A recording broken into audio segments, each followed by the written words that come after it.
দাজ্জালের নাম তো আপনারা শুনেছেন, ভয়ঙ্কর ডেঞ্জারাস একটা ক্যারেক্টার।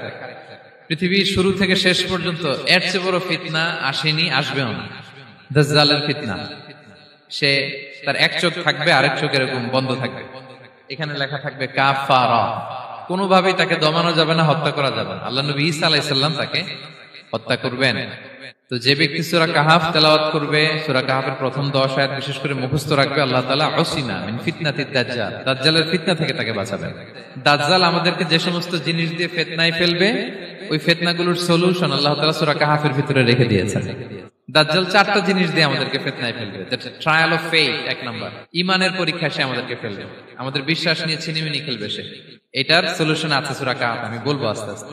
2 নম্বরে দাজ্জাল আমাদেরকে ফিতনায় ফেলবে দ্য ট্রায়াল অফ ওয়েলথ, সম্পদ দিয়ে সে আমাদেরকে ফিতনায় ফেলবে। 3 number the trial of knowledge, জ্ঞান দিয়ে সে আমাদেরকে ফিতনায় ফেলবে। 4 number the trial of power, ক্ষমতা দিয়ে সে আমাদেরকে ফিতনায় ফেলবে। দাজ্জাল 4টা জিনিস দিয়ে আমাদেরকে পরীক্ষায় ফেলবে। কয়টা? 1 হচ্ছে ইমানি পরীক্ষা, 2 হচ্ছে সম্পদ দিয়ে পরীক্ষা, 3 হচ্ছে জ্ঞান দিয়ে পরীক্ষা, 4 হচ্ছে ক্ষমতা দিয়ে পরীক্ষা। সে ইমানের পরীক্ষায় আমাদেরকে ফেলবে। সে এসে বলবে আমি তোমার রব, এবং এটা প্রমাণ করার জন্য যা যা দরকার আল্লাহ তাআলা তাকে সব দিবেন। সে বলবে আমি তোমার রব। যদি বিশ্বাস না হয়, তোমার বাবাকে যদি জীবিত করে বিশ্বাস করবে? অনেকে বলবে হ্যাঁ আমার আব্বাকে জীবিত করে দেখান। তো তার বাবাকে ঠিকই সে জীবিত করে ফেলবে। আসলে শয়তান তার বাবার সূরত নিয়ে সামনে দাঁড়াবে, আরে তাই তো, এটাই তো আমার বাবা, এটাই তো আমার দাদা। মানুষ ফিতনায় পড়ে যাবে, ইমানের ফিতনায়। সে ভাববে আসলে এটাই বোধহয় আমার রব, এবং তাকে এত ক্ষমতা দেয়া হবে, তার ডান দিকে থাকবে জান্নাত, বাঁ দিকে জাহান্নাম। তার কাছে আল্লাহ এটা দিবে, যে তার কথা শুনবে তাকে সে জান্নাতে ঢুকাবে, কিন্তু জান্নাতে ঢুকে সে জাহান্নামের শাস্তি ভোগ করবে। এটা তার বাইরের মানুষ বুঝবে না, অ্যাপারেন্টলি এটা জান্নাত। আর যে তাকে মানবে না, তাকে সে জাহান্নামে ফেলবে, কিন্তু জাহান্নামে ঢুকলেও সে জান্নাতের নাজ নেয়ামত ভোগ করবে। তাহলে এই যে ইমানের ফিতনায় সে ফেলে দিবে আমাদেরকে। তো ইমান কি করে বাঁচাবো, এটা সলিউশন আমি শোনাবো আপনাদের। 2 নম্বরে সে আমাদেরকে সম্পদ দিয়ে ফিতনায় ফেলবে। যার যা লাগবে সে তাই দিতে পারবে, যা লাগবে। সে যদি আকাশকে বলে আকাশ বৃষ্টি দাও, যাকে তারা মানবে ওই এলাকায় বৃষ্টি হবে, সুজলা সুফলা শস্য শ্যামলা হবে সে সমস্ত এলাকা, ফল মূলে ভর্তি হবে, বরকত আর বরকত।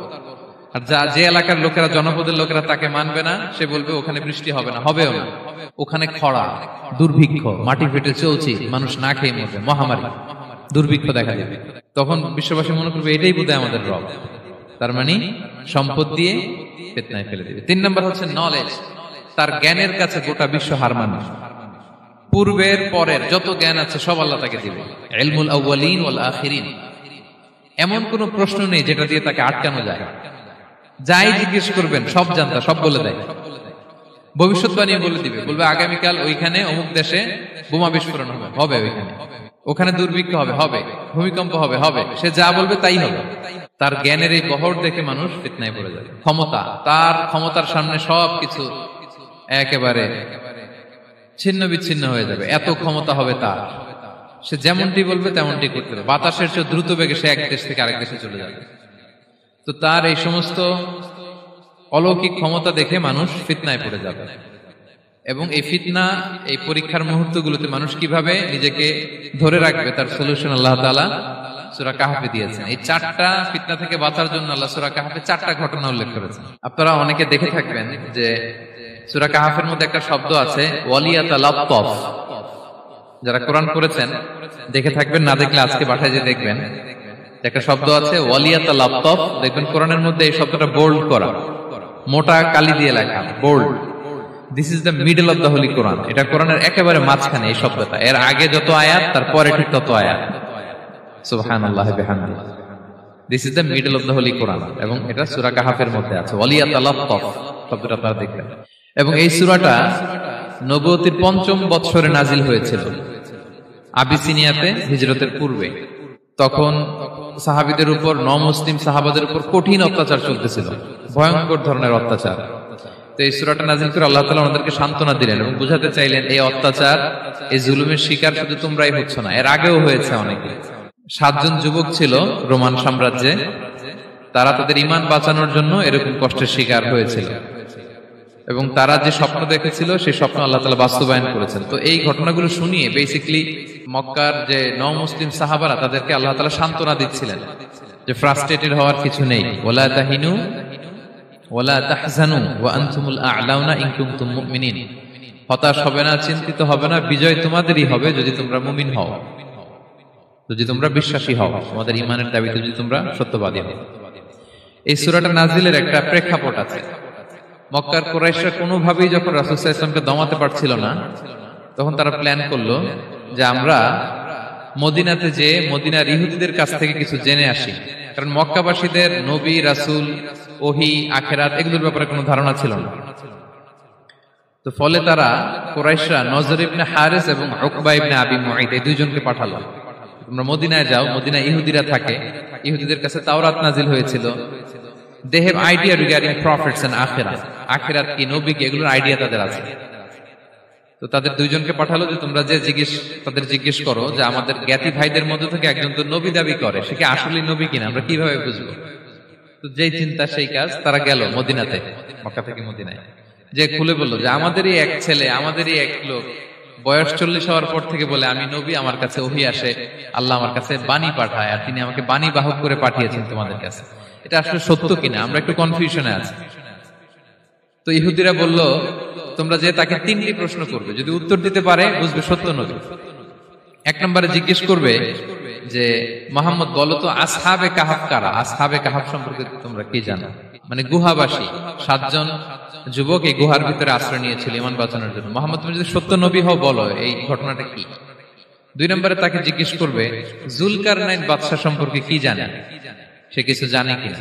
3 নম্বর তাকে জিজ্ঞেস করবে মা হুয়া রূহ, রূহ কি, যে রূহটা দেহে ঢুকলে মানুষ নড়ে চড়ে, প্রাণবন্ত একটা অ্যানিমেশন থাকে, এটা বের হয়ে গেলে সে ডেড বডি, লাশ হয়ে পড়ে থাকে। What is the origin of রূহ, স্পিরিট।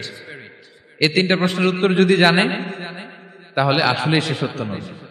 তারা এসে জিজ্ঞেস করলো মুহাম্মদ বলো আসহাবে কাহাফ কারা, বলো জুলকারনাইন কে, বলো রূহ কি। এই 3টা প্রশ্নের উত্তর যদি করতে পারো তাহলে বুঝবে তুমি সত্য নবী। রাসূল সাল্লাল্লাহু আলাইহি ওয়াসাল্লাম বললেন ঠিক আছে যাও, আগামীকাল উত্তর বলে দেব। তিনি ইনশাআল্লাহ বলতে ভুলে গেলেন। রাসূল সাল্লাল্লাহু আলাইহি ওয়াসাল্লামের ধারণা ছিল প্রতিদিনই তো জিবরাইল কোরআনের আয়াত নিয়ে আসে, তো তারই ধারাবাহিকতায় আগামীকাল আসবে, আমি জিজ্ঞেস করে নিব এই 3টা প্রশ্নের উত্তর। তারপরের দিন সবাই এসে হাজির, কিন্তু জিবরাইল আলাইহিস সালাম আসেনি। রাসূল সাল্লাল্লাহু আলাইহি ওয়াসাল্লাম একটু বিব্রতকর পরিস্থিতিতে বললেন। তারা বলল তুমি তো আজকে অ্যাপয়েন্টমেন্ট দিয়েছো, ডেট দিয়েছো, বলো উত্তর বলো। রাসূল সাল্লাল্লাহু আলাইহি ওয়াসাল্লাম বলল আজকে না, আগামীকাল বলে দিলাম। রাসূল সাল্লাল্লাহু আলাইহি ওয়াসাল্লাম ইনশাআল্লাহ কথাটা মনে করতে পারতেছেন না। এরপরের দিনও তারা এসে হাজির, কিন্তু রাসূল সাল্লাল্লাহু আলাইহি ওয়াসাল্লাম উত্তর দিতে পারতেছেন না। তারপরের দিন এভাবে পিছাচ্ছেন, রাসূল সাল্লাল্লাহু আলাইহি ওয়াসাল্লাম ডেট দিচ্ছেন না। এভাবে 1 দিন 2 দিন 3 দিন না, 15 দিন। কয় দিন? এদিকে তো এই প্রশ্নের উত্তর জানার জন্য এখন 1 2 জন আসে না, দলে বলে কাফিররা আসে। কারণ রাসূল সাল্লাল্লাহু আলাইহি ওয়াসাল্লামকে এখানে অপমান করা যাচ্ছে, ছোট করা যাচ্ছে, হেয় করা যাচ্ছে। তারা এসে হাসাহাসি করে, আবু বকর, ওমর রাদিয়াল্লাহু আনহুকে বলে দেখো তোমরা না বলছো সত্য নবী, উনি সত্য নবী হলে তো প্রথম দিন উত্তর দিয়ে দিতে পারতো, পারে না কেন? এটা থেকে বোঝা যাচ্ছে তিনি আসলে মিথ্যাবাদী।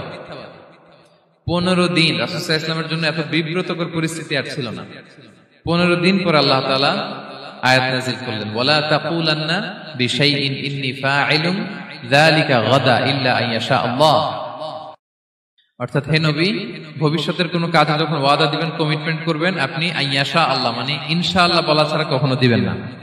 রাসূল সাল্লাল্লাহু আলাইহি ওয়াসাল্লামকে শিক্ষা দেওয়ার মধ্য দিয়ে বেসিক্যালি আল্লাহ তাআলা গোটা মুসলিম উম্মাহকে শিক্ষা দিলেন, আমাদেরকে শিক্ষা দিলেন, যাতে আমরা ভবিষ্যতের কাজে আগে ইনশাআল্লাহ বলি। তো রাসূল সাল্লাল্লাহু আলাইহি ওয়াসাল্লাম লেসনটা পেলেন। এরপর আল্লাহ তাআলা উত্তর জানিয়ে দিলেন আম হাসিবিতা আন্না আসহাবাল কাহফি ওয়ার রহিম কানু মিন আয়াতিনা আজাবা। টানা 2 পৃষ্ঠা উত্তর দিলেন আসহাবুল কাহফ কারা। তাওরাত, জাবুর, ইনজিলে কোথাও এত বিস্তারিত উত্তর নাই আসহাবে কাহফের ব্যাপারে। আল্লাহ তাআলা আল কাহফ, সূরাতুল কাহফ নামে গুহাবাসীদের নামে একটা সূরা দিলেন, বিস্তারিত 2 পৃষ্ঠায় বর্ণনা করলেন তারা কারা। কুরাইশরা তো তাআজ্জুব বনে গেল, ঘটনা কি, মুহাম্মদের উত্তর কিভাবে জানলো? সে তো কারো কাছে পড়ে নাই, লেখে নাই, এই দেশের বাইরেও কোথাও যায় নাই। দ্বিতীয় প্রশ্ন ছিল জুলকারনাইনকে আল্লাহ আয়াত নাযিল করলেন ওয়াসআলুনাকা আন যিলকারনাইন কুল সাআতলু আলাইকুম মিনহু যিকরা। টানা আল্লাহ তাআলা প্রায় 1.5 পৃষ্ঠা, 1 পৃষ্ঠারও বেশি জুলকারনাইনের ঘটনা শোনালেন। আর রূহের কথা শোনালেন সূরা আল ইসরাতে ওয়াসআলুনাকা আনির রূহ কুলির রূহু মিন আমরি রাব্বি ওয়া মা উতীতুম মিনাল ইলমি ইল্লা কালিলা। রূহ এটা আল্লাহর স্পেশাল একটা অর্ডার, আল্লাহর আদেশে এটা ঢুকে আল্লাহর আদেশে বের হয়, এটা কেউ ছুতে পারে না, ধরতে পারে না, দেখতে পারে না, এটা আল্লাহর পক্ষ থেকে একটা মিরাকেল। তিনটা প্রশ্নের উত্তর যখন আল্লাহ তাআলা দিয়ে দিলেন, রাসূল সাল্লাল্লাহু আলাইহি ওয়াসাল্লাম তাদেরকে সাবলীল ভাষায় শুনিয়ে দিলেন, তারা অবাক হয়ে গেল। এইটা হচ্ছে সূরাতুল কাহাফ নাজিল হওয়ার প্রেক্ষাপট। এরকম একটা সিচুয়েশনে নবুয়তির ৫ম বছরে আল্লাহ তাআলা এই সূরাটা নাজিল করেছেন। এই সূরার কিছু ফজিলত আছে। রাসূল সাল্লাল্লাহু আলাইহি ওয়াসাল্লাম জুমার দিনে এই সূরাটা আমাদেরকে তেলাওয়াত করতে বলেছেন। আপনারা তেলাওয়াত করেন তো?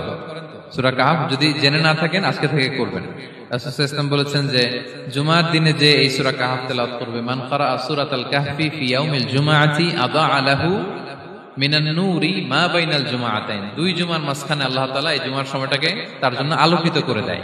কি করে দেয়? আলোকিত করে দেয়। একটা নূর তার জন্য সেট করে, এই নূর তাকে হেদায়েতের পথে অবশিষ্ট রাখে। এটা হচ্ছে একটা। তাহলে জুমার দিন আমরা সূরা কাহাফ তেলাওয়াত করব, মনে করি এটা সুন্নাহ। আবার আরেকটা হাদিসে রাসূল সাল্লাল্লাহু আলাইহি ওয়াসাল্লাম বলেছেন, মান হাফিযা 10 আয়াতিন মিন আউয়ালি সূরাতিল কাহফি উসিমা মিন ফিতনাতিদ দাজ্জাল। যে ব্যক্তি সূরা কাহাফের প্রথম 10 আয়াত মুখস্থ করবে সে দাজ্জালের ফিতনা থেকে মুক্তি পাবে। দাজ্জালের নাম তো আপনারা শুনেছেন, ভয়ঙ্কর ডেঞ্জারাস একটা ক্যারেক্টার। পৃথিবীর শুরু থেকে শেষ পর্যন্ত এর চেয়ে বড় ফিতনা আসেনি, আসবেও না। দাজ্জালের ফিতনা, সে তার এক চোখ থাকবে, আরেক চোখ এরকম বন্ধ থাকবে, এখানে লেখা থাকবে কাফারা। কোনোভাবেই তাকে দমানো যাবে না, হত্যা করা যাবে না। আল্লাহ নবী ঈসা আলাইহিস সালাম তাকে হত্যা করবেন। তো যে ব্যক্তি সূরা কাহাফ তেলাওয়াত করবে, সূরা কাহাফের প্রথম 10 আয়াত বিশেষ করে মুখস্থ রাখবে, আল্লাহ তাআলা উসিমা মিন ফিতনাতিদ দাজ্জাল, দাজ্জালের ফিতনা থেকে তাকে বাঁচাবেন। তা আমরা দাজ্জালের ফিতনা থেকে বাঁচতে চাই কি চাই না? আমরা যেন সূরা কাহাফের প্রথম 10 আয়াত মুখস্থ করি, সূরা কাহাফ যেন জুমার দিন আমরা তেলাওয়াত করি। So now the question arises, what is the relationship of Suratul Kahf with Dajjal? দাজ্জালের সাথে সূরা কাহাফের রিলেশনটার কারণ কি? একটা মেকানিজম তো এখানে আছে। এত সূরা থাকে, রাসূল সাল্লাল্লাহু আলাইহি ওয়াসাল্লাম কেন বলেন যে সূরা কাহাফ পড়লে দাজ্জালের ফিতনা থেকে বাঁচবে? কারণটা কি? এর কারণ হচ্ছে দাজ্জাল আমাদেরকে যে সমস্ত জিনিস দিয়ে ফিতনায় ফেলবে, ওই ফিতনাগুলোর সলিউশন আল্লাহ তাআলা সূরা কাহাফের ভিতরে রেখে দিয়েছেন। দাজ্জাল 4টা জিনিস দিয়ে আমাদেরকে ফিতনায় ফেলবে। দ্যাটস ট্রায়াল অফ ফেথ, এক নাম্বার। ঈমানের পরীক্ষা সে আমাদেরকে ফেলবে, আমাদের বিশ্বাস নিয়ে ছিনিমিনি খেলবে সে। এটার সলিউশন আছে সূরা কাহাফ, আমি বলবো আস্তে আস্তে। 2 নম্বরে দাজ্জাল আমাদেরকে ফিতনায় ফেলবে, দ্য ট্রায়াল অফ ওয়েলথ, সম্পদ দিয়ে সে আমাদেরকে ফিতনায় ফেলবে। 3 number the trial of knowledge, জ্ঞান দিয়ে সে আমাদেরকে ফিতনায় ফেলবে। 4 number the trial of power, ক্ষমতা দিয়ে সে আমাদেরকে ফিতনায় ফেলবে। দাজ্জাল 4টা জিনিস দিয়ে আমাদেরকে পরীক্ষায় ফেলবে। কয়টা? 1 হচ্ছে ঈমানি পরীক্ষা, 2 হচ্ছে সম্পদ দিয়ে পরীক্ষা, 3 হচ্ছে জ্ঞান দিয়ে পরীক্ষা, 4 হচ্ছে ক্ষমতা দিয়ে পরীক্ষা। সে ঈমানের পরীক্ষায় আমাদেরকে ফেলবে। সে এসে বলবে আমি তোমার রব, এবং এটা প্রমাণ করার জন্য যা যা দরকার আল্লাহ তাআলা তাকে সব দিবেন। সে সব করতে পারবে। সে বলবে আমি তোমার রব। যদি বিশ্বাস না হয়, তোমার বাবাকে যদি জীবিত করে বিশ্বাস করবে? অনেকে বলবে হ্যাঁ আমার আব্বাকে জীবিত করে দেখান। তো তার বাবাকে ঠিকই সে জীবিত করে ফেলবে। আসলে শয়তান তার বাবার সূরত নিয়ে সামনে দাঁড়াবে। আরে তাই তো, এটাই তো আমার বাবা, এটাই তো আমার দাদা। মানুষ ফিতনায় পড়ে যাবে, ঈমানের ফিতনায়। সে ভাববে আসলে এটাই বোধহয় আমার রব, এবং তাকে এত ক্ষমতা দেয়া হবে, তার ডান দিকে থাকবে জান্নাত, বাঁ দিকে জাহান্নাম। তার কাছে আল্লাহ এটা দিবে। যে তার কথা শুনবে তাকে সে জান্নাতে ঢুকাবে, কিন্তু জান্নাতে ঢুকে সে জাহান্নামের শাস্তি ভোগ করবে। এটা তার বাইরের মানুষ বুঝবে না, অ্যাপারেন্টলি এটা জান্নাত। আর যে তাকে মানবে না তাকে সে জাহান্নামে ফেলবে, কিন্তু জাহান্নামে ঢুকলেও সে জান্নাতের নাজ নেয়ামত ভোগ করবে। তাহলে এই যে ঈমানের ফিতনায় সে ফেলে দিবে আমাদেরকে। তো ঈমান কি করে বাঁচাবো, এটা সলিউশন আমি শোনাবো আপনাদের। 2 নম্বরে সে আমাদেরকে সম্পদ দিয়ে ফিতনায় ফেলবে। যার যা লাগবে সে তাই দিতে পারবে, যা লাগবে। সে যদি আকাশকে বলে আকাশ বৃষ্টি দাও, যাকে তারা মানবে ওই এলাকায় বৃষ্টি হবে, সুজলা সুফলা শস্য শ্যামলা হবে সে সমস্ত এলাকা, ফল মূলে ভর্তি হবে, বরকত আর বরকত। আর যে এলাকার লোকেরা, জনপদের লোকেরা তাকে মানবে না, সে বলবে ওখানে বৃষ্টি হবে না, হবেও না। ওখানে খরা, দুর্ভিক্ষ, মাটি ফেটে চলছে, মানুষ না খেয়ে মরবে, মহামারী, দুর্ভিক্ষ দেখা দেবে। তখন বিশ্ববাসী মনে করবে এটাই বোধহয় আমাদের রব। তার মানে সম্পদ দিয়ে ফিতনায় ফেলে দিবে। 3 নম্বর হচ্ছে নলেজ, তার জ্ঞানের কাছে গোটা বিশ্ব হার মানবে। পূর্বের পরের যত জ্ঞান আছে সব আল্লাহ তাকে দিবে। ইলমুল আউয়ালিন ওয়াল আখিরিন, এমন কোন প্রশ্ন নেই যেটা দিয়ে তাকে আটকানো যায়। যাই জিজ্ঞেস করবেন সব জানতা, সব বলে দেয়। ভবিষ্যৎবাণী বলে দিবে, বলবে আগামীকাল ওইখানে অমুক দেশে বোমা বিস্ফোরণ হবে, ওইখানে ওখানে দুর্ভিক্ষ হবে, ভূমিকম্প হবে, সে যা বলবে তাই হবে। তার জ্ঞানের এই বহর দেখে মানুষ ফিতনায় পড়ে যাবে। 4 নম্বর হচ্ছে দ্য ট্রায়াল অফ পাওয়ার, ক্ষমতা। তার ক্ষমতার সামনে সবকিছু একেবারে ছিন্ন বিচ্ছিন্ন হয়ে যাবে, এত ক্ষমতা হবে তার। সে যেমনটি বলবে তেমনটি করতে হবে, বাতাসের চেয়ে দ্রুত বেগে সে এক দেশ থেকে আরেক দেশে চলে যাবে। তো তার এই সমস্ত অলৌকিক ক্ষমতা দেখে মানুষ ফিতনায় পড়ে যাবে। এবং এই ফিতনা, এই পরীক্ষার মুহূর্তগুলোতে মানুষ কিভাবে নিজেকে ধরে রাখবে তার সলিউশন আল্লাহ তাআলা সূরা কাহফে দিয়েছেন। এই 4টা ফিতনা থেকে বাঁচার জন্য আল্লাহ সূরা কাহফে 4টা ঘটনা উল্লেখ করেছেন। কয়টা? 1 নাম্বার হচ্ছে আসহাবে কাহফ, যুবকদের ঘটনা, 7 জন যুবকদের ঘটনা। ঈমান কি করে বাঁচাবেন, সলিউশন ওখানে। সম্পদের ফিতনা থেকে কিভাবে নিজেকে বাঁচাবেন, এজন্য একজন বাগানওয়ালার ঘটনা আল্লাহ সেখানে বলেছেন। জ্ঞানের ফিতনা থেকে কি করে বাঁচবেন, এজন্য আল্লাহ তাআলা মুসা আলাইহিস সালাম এবং খিজির আলাইহিস সালামের ঘটনা সেখানে উল্লেখ করেছেন। আর ক্ষমতার ফিতনা থেকে কি করে বাঁচবেন এটা বোঝানোর জন্য আল্লাহ তাআলা যুলকারনাইনের ঘটনা উল্লেখ করেছেন। 4টা ফিতনা থেকে বাঁচার জন্য কয়টা ঘটনা? 4টা ঘটনা। আমরা তাহলে একটা একটা করে ঘটনা শুনি, আমরা একটু উদ্ধার করার চেষ্টা করি যে কি কি সলিউশন আল্লাহ তাআলা আমাদের বাতলে দিলেন। 1 নম্বর হচ্ছে আসহাবে কাহফের ঘটনা। এটা 250 খ্রিস্টাব্দের সময়কালে রোমান সাম্রাজ্যের একজন বাদশা ছিল, নাম দাকিয়ানুস। প্রতাপশালী বাদশা, পৌত্তলিক, মূর্তির পূজা করে। ঈসা আলাইহিস সালাম বিদায় নিয়েছেন 250 বছর হলো। তো সব নবীর ধর্মই কিন্তু ইসলাম, যদিও আমরা নাসারা বলি, ইহুদি বলি, সব নবীদের ধর্মই কি ইসলাম। তো তিনি ছিলেন পৌত্তলিক, মূর্তির পূজা করত। আর তার এলাকায় কেউ যদি ঈসা আলাইহিস সালামের নাম নিত, আখিরাতে বিশ্বাস করত, আল্লাহ বিশ্বাস করত, তাদেরকে তারা পাথর মেরে হত্যা করত। এজন্য ভয়ে কেউ ঈসাই ধর্মে ঈমান আনত না, মানে ইসলামে ঈমান আনত না। এই রাজার ভয়ে সবাই মূর্তির পূজা করত। কিন্তু 7 জন যুবক ছিল, তারা স্রোতে গা ভাসিয়ে দেয়নি, স্রোতের বিপরীতে তারা ঈমান নিয়ে দাঁড়িয়েছে। তারা ঈসা আলাইহিস সালামের রেখে যাওয়া সত্য ধর্মের উপর ঈমান এনেছিল, আখিরাতে তারা বিশ্বাস করত।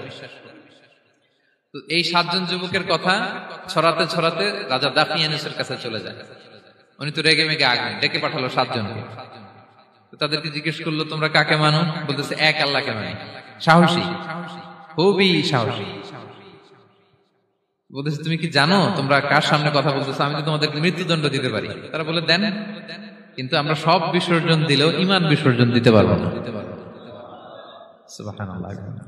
তিনি বললেন, তোমরা যুবক মানুষ, রক্ত গরম, আবেগে কথা বলতেছো, 3 দিন সময় দিলাম, যাও, ঈসার নাম ভুলে যাও, আখিরাত ভুলে যাও, আল্লাহর নাম ভুলে যাও। 3 দিন পরে তোমাদেরকে আবার ইন্টারভিউ নেব। ওই দিন যদি একই কথা বলো, পাথর মেরে 7 জনকে দুনিয়া থেকে উড়িয়ে দেব। তারা চলে গেল। এবার 7 বন্ধু মিলে পরামর্শ করতে লাগলো, কি করতে পারি আমরা, এই গুণে ধরা সমাজকে আমরা কিভাবে বাঁচাবো, এই পৌত্তলিকতার ছোবল থেকে এই ইফসিস নগরীকে বাঁচাবো কি করে। নগরীটার নাম ছিল ইফসিস নগরী। বর্তমানে এটা তুরস্কের ইজমির শহরে অবস্থিত। এখনো জায়গাটা প্রত্নতাত্ত্বিকদের ওই ইয়েতে এটা সংরক্ষিত, এখনো টুরিস্টরা যায়। তো তারা বলল, আমরা ঈমান বিসর্জন দিব না, যদি আমরা ওদের কথা মেনে নেই আমরা তো মুশরিক হয়ে গেলাম, চলো আমরা এক কাজ করি, আমরা এলাকা ছেড়ে দিই। এই 7 যুবক আল্লাহর উপর ভরসা করে তারা বাড়ি ঘর আত্মীয় স্বজন সব ছেড়ে দিয়ে, লোকালয় ছেড়ে দূরে একটা পাহাড়ের ভেতরে আশ্রয় নিল। পাহাড়ের ভেতরে একটা গুহা ছিল, এই গুহাকে আরবিতে বলে আল কাহাফ। কি বলে? এই সূরার নাম কি? সূরাতুল কাহাফ। তো তাদের সাথে সাথে একটা কুকুরও যাচ্ছিল। তারা বারবার তাড়িয়ে দেওয়ার চেষ্টা করতেছিল কুকুরটাকে, যাতে না যায়, কিন্তু কুকুর শুধু কান্না করে তাদের সাথে যাওয়ার জন্য ঘেউ ঘেউ করতেছিল।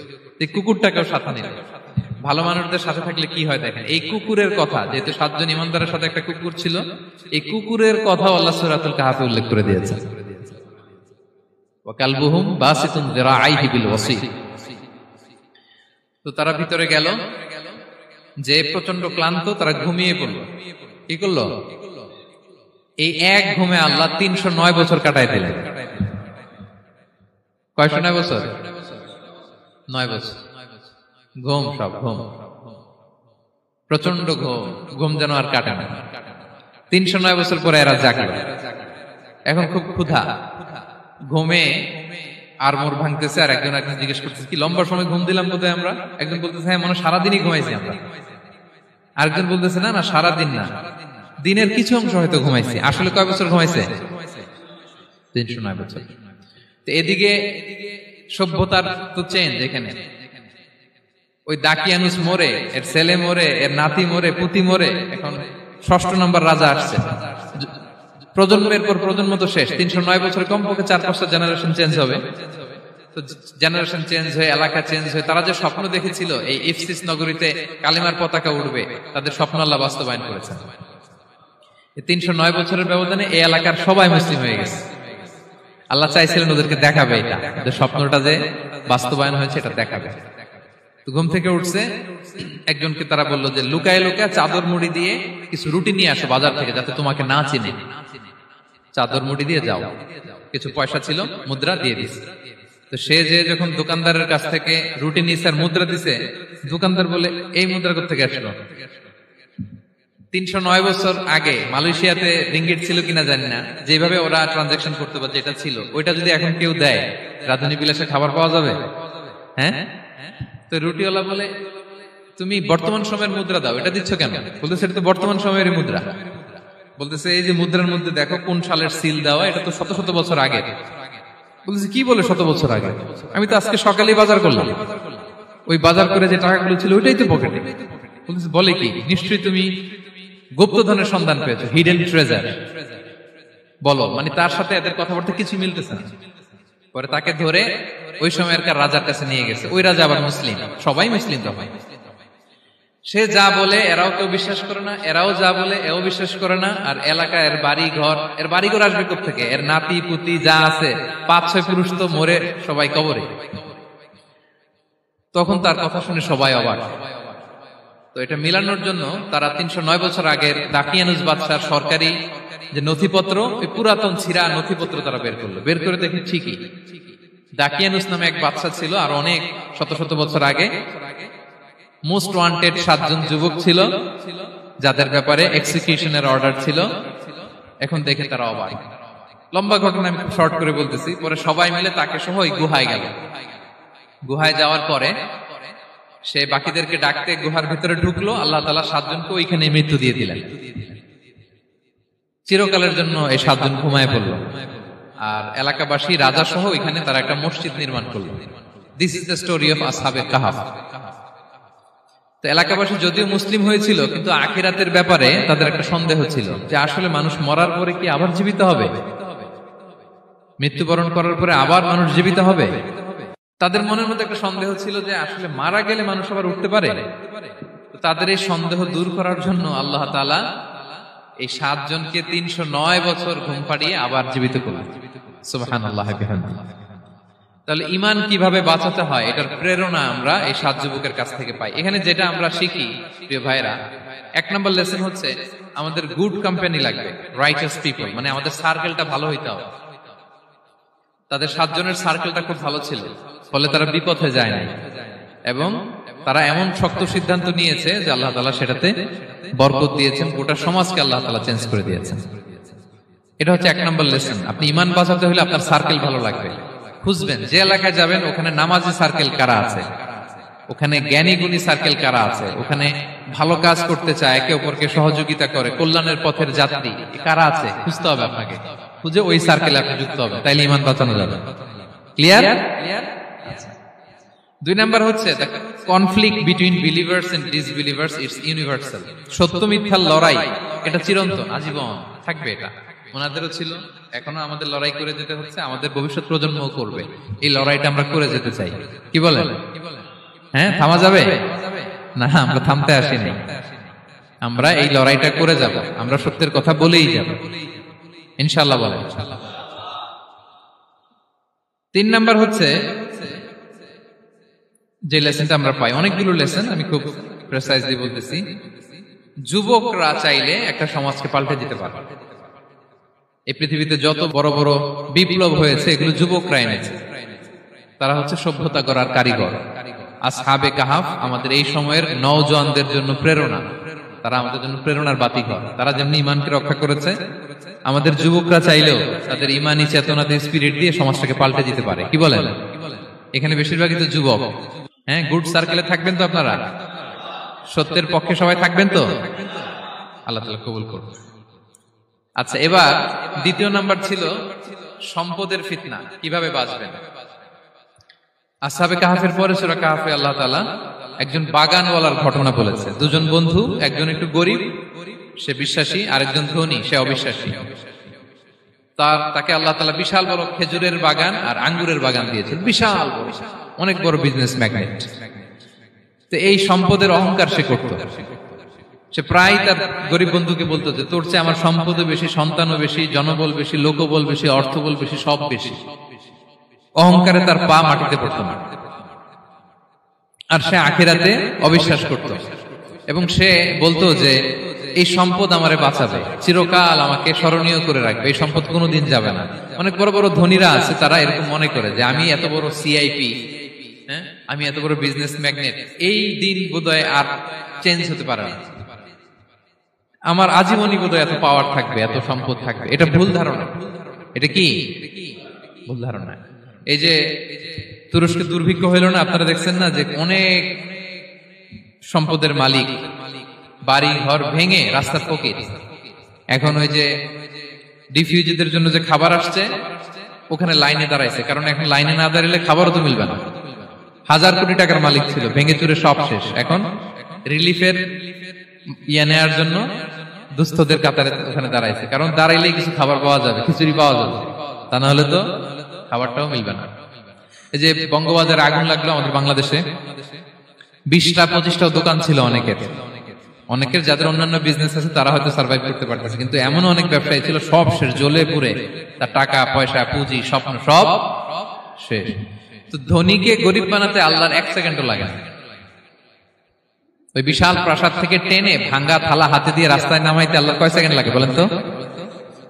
1 সেকেন্ডও লাগে না। সো এই লেসনটা কিন্তু আমাদের নিতে হবে। এবং ওই ব্যক্তির নসিবে তাই ঘটেছিল। সে যখন অহংকার করতেছিল, আল্লাহ তাআলা আকাশ থেকে হুসবান একটা আগুন পাঠালেন। ওই আগুন এসে তার আঙ্গুরের বাগান, তার খেজুরের বাগান, বিশাল মাইলকে মাইল এই বাগান জ্বালিয়ে পুরো মুহূর্তের মধ্যে সারখার করে, এবং মুহূর্তের মধ্যে সে পথের ভিখারি, ফকির। এই ঘটনাটা এনে আল্লাহ তাআলা সম্পদশালীদেরকে রিমাইন্ডার দিলেন যে এই সম্পদের ফিতনায় তোমরা পড়ে যেও না।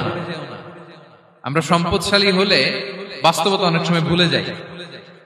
সূরাতুল হুমাজাতে আল্লাহ তাআলা বলেন ইয়াহসাবু আন্না মালাহু আখলাদা। সম্পদশালীরা মনে করে এই সম্পদ আমাকে চিরকাল বাঁচিয়ে রাখবে, চিরকাল বোধহয় এই সম্পদ আমার হাতে থাকবে। না, এটা হাতের ময়লা, আজ আছে কাল নাই, যে কোনো সময় চলে যেতে পারে।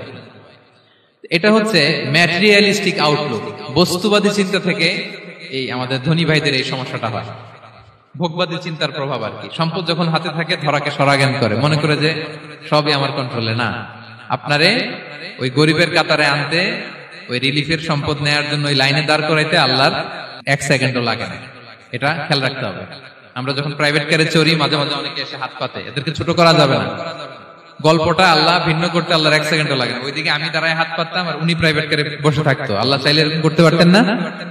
পারতেন। তো এখান থেকে আমাদের জন্য শিক্ষা হচ্ছে সম্পদ এটা ক্ষণস্থায়ী, আজ আছে কাল নাই। এটা ক্ষণস্থায়ী, এটাকে এভারলাস্টিং মনে করা যাবে না। এভারলাস্টিং হচ্ছে আখিরাত।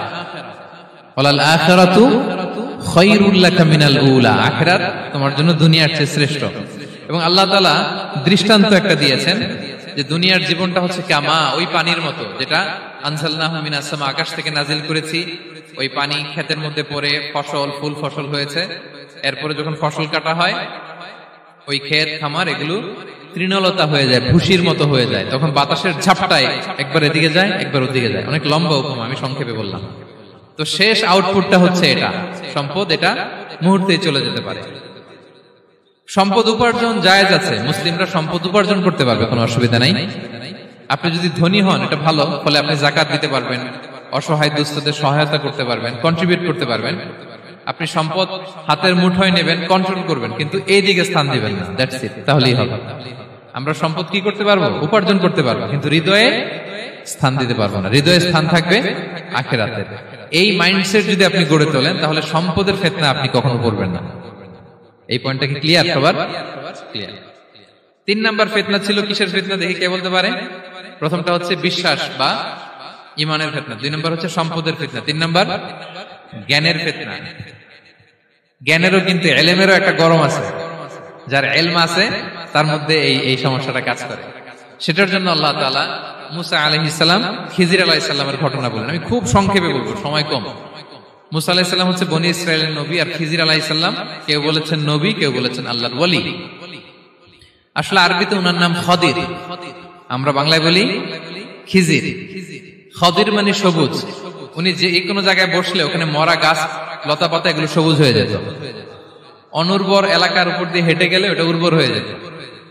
তো মুসা আলাইহিস সালাম একবার ওয়াজ করতেছেন এইভাবে বনি ইসরাইলের সামনে, খুতবা দিচ্ছেন। হঠাৎ এক লোক দাঁড়ায় বলে, ইয়া নবী আল্লাহ, মান আ'লামু ফিল আরদ, বর্তমান পৃথিবীতে সবচেয়ে জ্ঞানী কে? মুসা আলাইহিস সালাম বলেন, ফাকালা আনা, আমি। কি বললেন? উনি আসলে ভুল কিছু বলেন নাই, কারণ প্রত্যেক জামানার নবীকেই আল্লাহ তাআলা সবচেয়ে বেশি জ্ঞান দিয়ে পাঠান, কারণ তার কাছে ওহীর জ্ঞান আসে, অদৃশ্যের খবর আসে, ইলমুল গায়ব আসে। কিন্তু এই উত্তরটা আল্লাহ তাআলার পছন্দ হয় না। আল্লাহ তাআলা চাচ্ছিলেন মুসা যদি বলতো আল্লাহ তাআলাই জানে কে জ্ঞানী বা আল্লাহই সবচেয়ে জ্ঞানী, এরকম হলে ভালো হতো। কিন্তু মুসা আলাইহিস সালাম কি বলছে? আমি। এখন প্রশ্ন করলো সবচেয়ে বড় জ্ঞানী কে? উনি কি বললেন? আমি। এই যে আমি এটাতে ঝামেলা আছে। আমি বড়, আমি জানি, আমি সব, দিস ইজ প্রবলেমেটিক। আল্লাহ এটা পছন্দ করলেন না। আল্লাহ তাআলা মুসা আলাইহিস সালামকে বললেন, মুসা তুমি যে বলছো তুমি জ্ঞানী, না তুমি জ্ঞানী না, তোমার চেয়ে বড় জ্ঞানী আছে। মুসা আলাইহিস সালাম বলে, তাই নাকি? আমার চেয়ে বড় জ্ঞানী কে? তো আল্লাহ তাআলা বললেন, ইযহাব ইলা মাজমাইল বাহরাইন, 2 সাগর বা 2 নদীর মিলনস্থলে যাও, ওখানে আমার এক বান্দা আছে তোমার চেয়েও জ্ঞানী। মুসা আলাইহিস সালাম বললেন, তাই নাকি? তো আল্লাহ, আমি কিভাবে চিনব উনি কোথায় থাকে, কিভাবে বুঝবো? আল্লাহ বললেন, একটা বড় মাছ নাও, এটাকে ফ্রাই করো, এটাকে ফ্রাই করে একটা ঝুড়ির ভেতরে নাও, যেখানে এই মাছটা সাগরে ঢুকে যাবে ওখানে আমার বান্দাকে পাবে। তো উনি ওনার সহযোগী ইউশা ইবনে নুনকে নিয়ে হাঁটতে লাগলেন। হাঁটতে হাঁটতে এক জায়গায় ক্লান্ত হয়ে পাথরের পাশে বিশ্রাম নিলেন। ওই পাথর থেকে আবার এক ধরনের পানি বের হয়, এই পানিটারে বলে আবে হায়াতের পানি, মাউল হায়াত, জীবন নদীর পানি। এই পানি কোনো মৃত প্রাণী বা বস্তুর গায়ে লাগলে ওটা জীবিত হয়ে যায়। তো ওনারা পাথরে হেলান দিয়ে বিশ্রাম নিচ্ছিলেন। ওই পানি ওই ফ্রাই করা মাছের গায়ে লাগার সাথে সাথে মাছ জীবিত হয়ে ঝুড়ি থেকে বের হয়ে সাগরে ঢুকে গেছে। ওনারা আর খেয়াল করেন না। এরপর আবার হাঁটতে লাগলেন। হাঁটতে হাঁটতে যখন ক্লান্ত তখন বলে, এই ইউশা, আমাদের ওই মাছ ফ্রাই মাছটা দাও, এখন খাই। ঝুড়ি খুলে দেখে মাছ নাই। মাছ গেল কোথায়? তখন ইউশা বলল, হয়তো আমরা যে পাথরের ওখানে বিশ্রাম নিয়েছিলাম ওখানে আমরা মিসিং, ওখানে হারাই ফেলছি। চলো চলো, আরে ওইদিকে তো যেতে হবে আমাদের। উনি গেলেন, যে দেখে মাছ যে জীবিত হয়ে বালুর দিকে নাড়াচাড়া করতে করতে সাগরে ঢুকে গেছে, ওখানে দাগ আছে। মুসা আলাইহিস সালাম ঢুকলেন সুরঙ্গ, ঢুকে দেখে চাদর গায়ে দিয়ে এক লোক শুয়ে আছে। সালাম দিলেন, আসসালামু আলাইকুম। ওই লোক চাদর আর সরায় না, ভিতর থেকে বলতেছে, ওয়ালাইকুম আসসালাম। তো চাদরের ভিতর থেকে উনি বলে, মান আন, তুমি কে? মুসা আলাইহিস সালাম বললেন, আনা মুসা, আমি মুসা। উনি বলেন, মুসা বনি ইসরাইল, বনি ইসরাইলের মুসা? বলেন, হ্যাঁ। কেন এসেছো? এবার চাদর খুললেন। বলতেছে, আপনার কাছ থেকে কিছু শিখতে আসছি। আল্লাহ বলছে, আপনি নাকি সবচেয়ে বড় জ্ঞানী। আমি ভুল করে বলে ফেলছিলাম আমি। আল্লাহ বলছেন যে আপনি নাকি জ্ঞানী। বলতেছে, না, তুমি আমার জ্ঞান নিতে পারবে না, ওই ধৈর্য শক্তি তোমার নাই। মুসা আলাইহিস সালাম বললেন যে, আপনি যে কোনো শর্তে আমাকে একটু রাখেন কয়েকদিন আপনার সাথে, আমি রাজি। বললেন, না, তুমি পারবে না। মুসা আলাইহিস সালাম জোর করতে লাগলেন। অবশেষে খিজির আলাইহিস সালাম রাজি হলেন। বললেন, শর্ত হচ্ছে আমি যাই করি আর না করি আমাকে কোনো প্রশ্ন করা যাবে না। মুসা আলাইহিস সালাম বললেন, ওকে। সফর শুরু হলো। সামনে নদী, এক লোক তাদের নৌকা দিয়ে নদী পার করাই দিল। নদী পারাপারের পর খিজির আলাইহিস সালাম লাঠি দিয়ে নৌকার তলাটা ছিদ্র করে দিলেন। মুসা আলাইহিস সালাম বললেন, ইন্না লিল্লাহি, এটা আপনি কি করলেন? ওরা আমাদেরকে নদী পার করে দিল, আর যে ভাড়াটা আসছিল এটাও নিল না, আমাদেরকে সম্মান দেখালো, আপনি নৌকা ছিদ্র করে দিলেন। খিজির আলাইহিস সালাম বলছে, এই যে আমি বলছিলাম না তুমি ধৈর্য ধারণ করতে পারবো না, যাও তোমার রাস্তায় তুমি, আমার রাস্তায় নেই। মুসা আলাইহিস সালাম আবার ক্ষমা চাচ্ছেন যে, আপনি আমার ক্ষমা করেন, আমি তো ভুলে গেছি, আর প্রশ্ন করবেন না। চলতে লাগলেন। হঠাৎ বাচ্চারা খেলতেছে, এক বাচ্চাকে ধরে হত্যা করলেন খিজির আলাইহিস সালাম। এবার তো মুসা আলাইহিস সালাম রেগে গেছে, আপনি করলেনটা কি? নিষ্পাপ ফুলের মতো শিশুকে হত্যা করলেন। খিজির আলাইহিস সালাম বলে, এই যে আমি জানতাম যে তুমি ধৈর্য ধারণ করতে পারবে না, তোমার রাস্তা এক, আমার রাস্তা এক, যাও। এবার মুসা আলাইহিস সালাম করজোর করতেছে যে this is the last chance, একটা ফাইনাল চান্স দেন, একটা সুযোগ দেন, আর আমি প্রশ্ন করব না, এটাই লাস্ট। বললেন ওকে ঠিক আছে। হাঁটতে হাঁটতে এক ইহুদি বসতির সামনে যে হাজির, দুজনই খুব ক্ষুধার্ত, খাবার চাইলো, এরা আবার কৃপণ, খাবার দিল না। তো খিজির আলাইহিস সালাম বললেন ঠিক আছে, খাবার যেটা দিচ্ছেন আমরা চলে যাই। যাওয়ার পথে দেখতেছে এই এলাকার একটা দেয়াল ভেঙে পড়ে যাবে। তিনি বললেন মুসা চলো এটা ঠিক করে দেই। দুইজন মিলে প্রচন্ড ক্ষুধায় এটা সেটা এনে দেয়ালটা তৈরি করতেছে। মুসা আলাইহিস সালাম তো এমনিই রাগী, পেটে আবার ক্ষুধা, আবার বলছে কিছু বলাও যাবে না। তিনি এবার আর প্রশ্ন করেন, বলতেছে ওরা এত কিপটামি করলো আর আপনি এটা করে দিলেন, আপনি তো চাইলে এটা টাকা নিতে পারতেন, পারিশ্রমিক নিতে পারতেন চাইলে। এই কথা বলার পর খিজির আলাইহিস সালাম বললেন হাযা ফিরাকু বাইনি ওয়া বাইনি, এখানেই তোমার আর আমার সেপারেশন, আর সামনে আগানো যাবে না, তোমার কোনো ধৈর্যই নেই। তো এতটুকু তোমাকে আমি বলি যে আমি একটাও আল্লাহর আদেশ ছাড়া করি নাই, আল্লাহর আদেশে আমি করেছি। কি? এক নম্বর হচ্ছে ওই যে আমাদের ভাড়া নিতে চাইলো না, আমাদেরকে পার করে দিল, নৌকাটা ছিদ্র করেছি কারণ এই এলাকায় একজন জালিম বাদশা আছে, সে নৌকা পেলেই গরিব মাঝিদের নৌকা সিজ করে নিয়ে যায়। তো এটাকে যখন তলায় ছিদ্র করে দিছি, এই রাজার লোকেরা এসে দেখবে যে এটা তলা ছিদ্র, পানি ঢুকতেছে, এটা নিবে না, ওরা পরে সামহাও এটা রিপেয়ার করে চালাইতে পারবে। মুসা আলাইহিস সালাম বলে সুবহানাল্লাহ, তাই তো, এটা তো আমি বুঝতে পারি নাই। আর ওই ছোট শিশুটাকে হত্যা করছি, ও অনেক বড় জালিম হবে এলাকা, তার ফিতনায় এলাকাবাসী তটস্থ থাকবে, সে তার মা বাবাকেও জাহান্নামে নেবে, এজন্য আল্লাহ তাআলা আদেশ দিয়েছেন আমাকে, আল্লাহর আদেশে আমি তাকে হত্যা করেছি। মুসা আলাইহিস সালাম বললেন তাই তো, এটা তো অনেক ভালো কাজ করছেন তাইলে। তো বলতেছে তাহলে ওইটা বলেন, খাবারও দিল না, এত কৃপণ, এদের দেয়াল কেন ঠিক করতে গেলেন আপনি? তখন তিনি বললেন যে আসলে এটা একটা ইয়াতিমদের ঘর ছিল, দুইটা ইয়াতিম শিশু, তাদের বাবা মা খুব ভালো ছিল, আর এই দেয়ালের নিচে আছে গুপ্তধন, এই দেয়ালটা পড়ে যাবে, এই গুপ্তধন তারা ছোট মানুষ নিতে পারবে না, এলাকাবাসী তাদেরকে বঞ্চিত করে নিয়ে যাবে। আমি দেয়াল গড়ে দিলাম যাতে করে তারা যখন প্রাপ্তবয়স্ক হয় নিজেদের সম্পদ নিজেরা বুঝে নিতে পারে। সুবহানাল্লাহ বিহামদিহি। মুসা আলাইহিস সালাম বলে তাই তো, এগুলো তো আমি বুঝতে পারি নাই। তো এই ছিল খুব সংক্ষিপ্ত পরিসরে মুসা আলাইহিস সালাম খিজির আলাইহিস সালামের ঘটনা। তো রাসূল সাল্লাল্লাহু আলাইহি ওয়াসাল্লাম বুখারীতে একটা চমৎকার কথা বলেছেন, তিনি বলেছিলেন ওয়াদিদনা আন্না মুসা সাবার হাত্তা ইউকাসসা আলাইনা মিন আমরিহিম। রাসূল সাল্লাল্লাহু আলাইহি ওয়াসাল্লাম বলেছিলেন ইস, আমার ভাই মুসা যদি আরেকটু ধৈর্য ধরতো তাহলে আরো কিছু অজানা তথ্য আমরা জানতে পারতাম। এখান থেকে, এই ঘটনা থেকে আমরা কি শিখলাম? প্রথম যেটা আমরা শিখলাম, জ্ঞান নিয়ে বড়াই করতে নেই, ঠিক কিনা? জানার কোনো শেষ নেই, জাননেওয়ালার উপরও জাননেওয়ালা আছে, জ্ঞানীর উপরও জ্ঞানী আছে। আপনি কিছু জেনেই মনে করবেন না আমি সব জানি, আপনার চাইতেও বেশি জ্ঞানী অনেকে আছে। অনেক সময় বক্তার চাইতেও শ্রোতারা অনেক জ্ঞানী, হয়তো এখানে এমন অনেক জ্ঞানী লোক আছে যার ধারে কাছেও আমরা কেউ নেই, হতে পারে। সো আমি সব জানি, এটা ভুল, এটা শয়তান বলে। এটা কে বলে? শয়তান বলে। আবু নাওয়াস একটা কবিতা লিখেছেন, ওয়াকুল লিমান ইয়াদঈ ফিল ইলমি ফালসাফাতান হাবাসতা শাইআন ওয়া গাবাত আনকা আশিয়াউ। কেউ যদি বলে আমি সব জানি, তুমি তাকে বৃদ্ধাঙ্গুলি দেখিয়ে বলো আপনি কিছুই জানেন না, আপনি অল্প কিছু জেনেছেন, জানার এখনো অনেক বাকি। তাহলে মুসা আলাইহিস সালামের এই ঘটনা জিজ্ঞেস করা হলো কে জ্ঞানী, উনি বললেন আমি জ্ঞানী। এরকম কি আমরা কখনো বলবো? না। সবচাইতে বড় জ্ঞানী কে?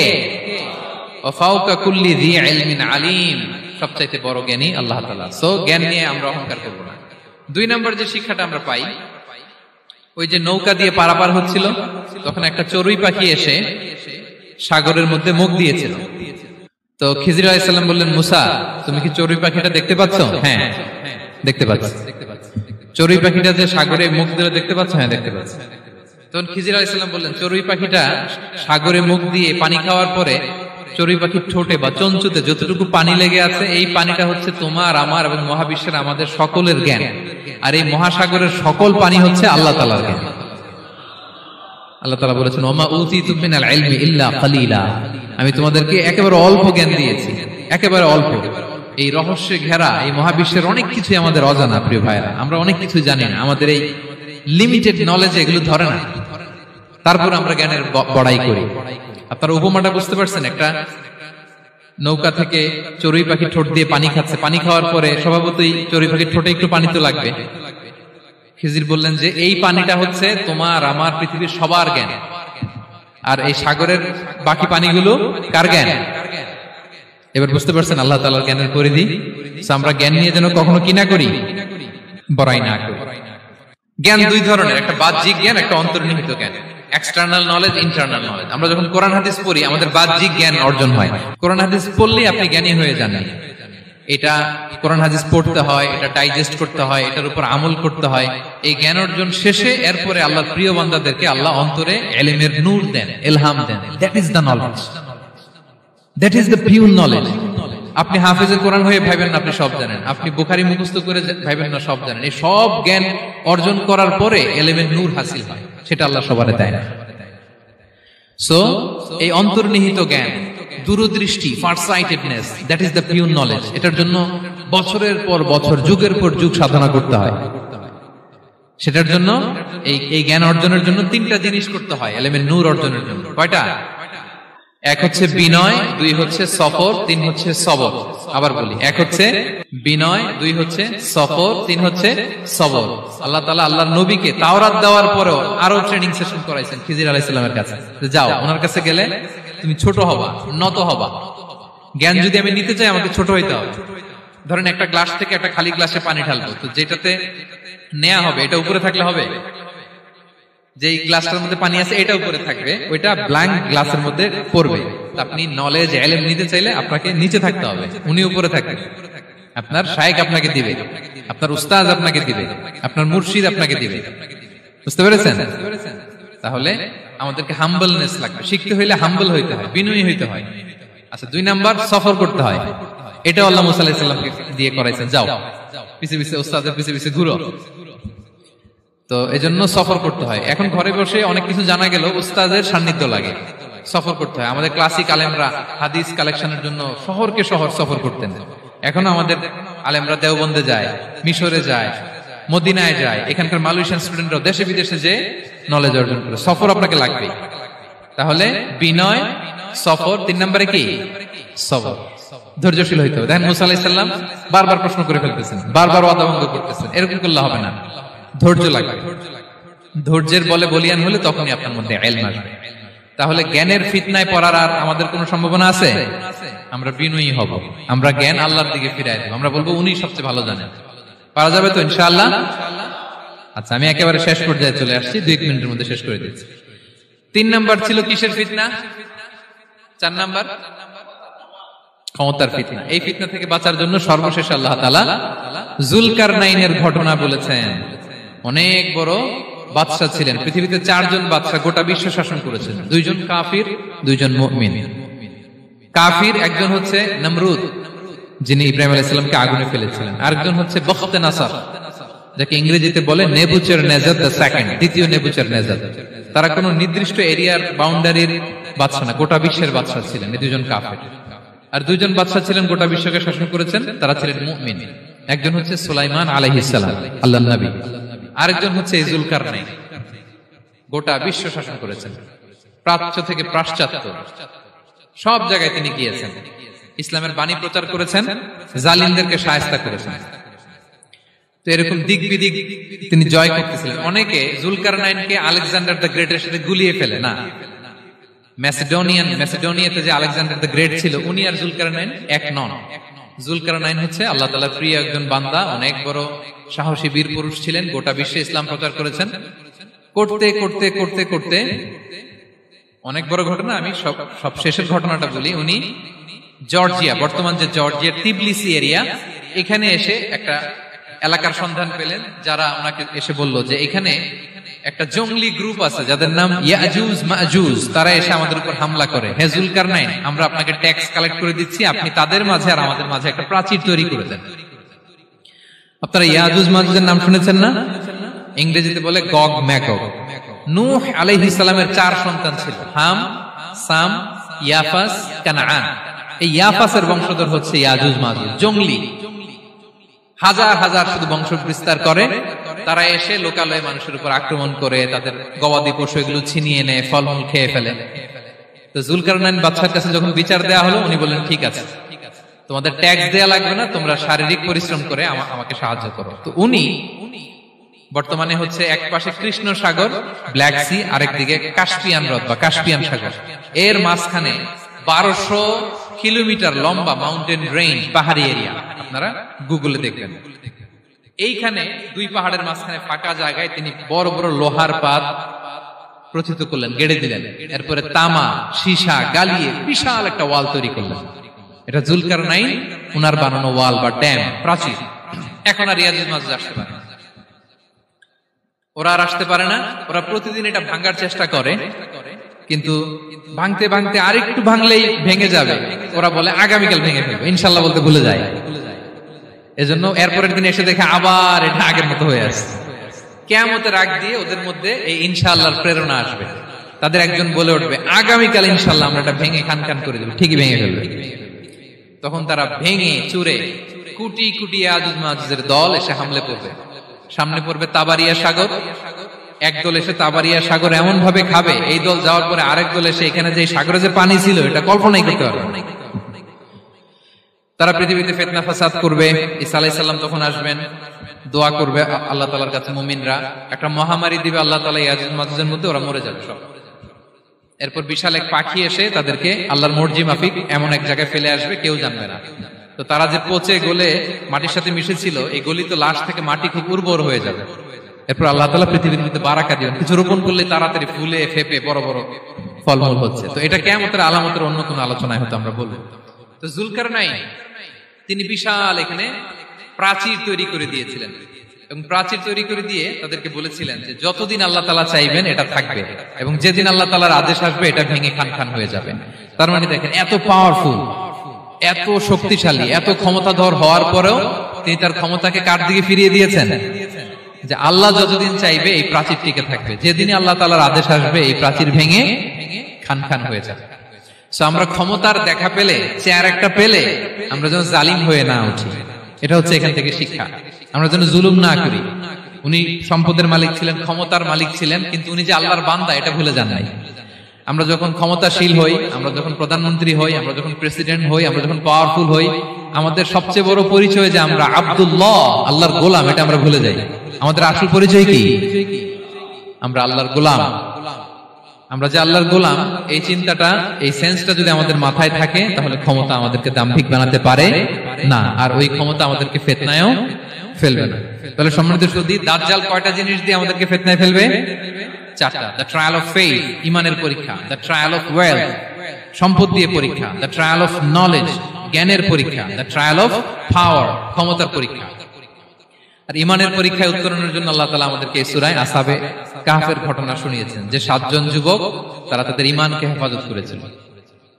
সম্পদের ফিতনা থেকে বাঁচানোর জন্য আল্লাহ তাআলা আমাদেরকে এক বাগানওয়ালার কাহিনী জানিয়েছেন, যে সম্পদ পেয়ে তোমরা দাম্ভিক হয়ে যাও না, এটা আজ আছে কাল থাকবে না। জ্ঞানের পরীক্ষা থেকে আমাদের মুক্তির জন্য আল্লাহ তাআলা অনেক বড় করে আল্লাহ নবী মুসা আলাইহিস সালাম এবং খিজির আলাইহিস সালামের ঘটনা শুনিয়েছেন, আমাদের বুঝিয়েছেন যে আমাদেরকে বিনয়ী হতে হবে, জ্ঞানের জন্য সফর করতে হবে এবং সবর করতে হবে। সবশেষে আল্লাহ তাআলা ক্ষমতার ফিতনা থেকে বাঁচানোর জন্য ক্ষমতাধর, আমরা তো একটা দেশের মালিক হই এখন, অমুক দেশের প্রেসিডেন্ট, অমুক দেশের প্রধানমন্ত্রী, উনি গোটা বিশ্বের প্রতাপশালী রাজা ছিলেন জুলকারনাইন। তারপরেও উনি যে আব্দুল্লাহ, উনি যে আল্লাহর গোলাম, এটা তিনি ভুলে যাননি।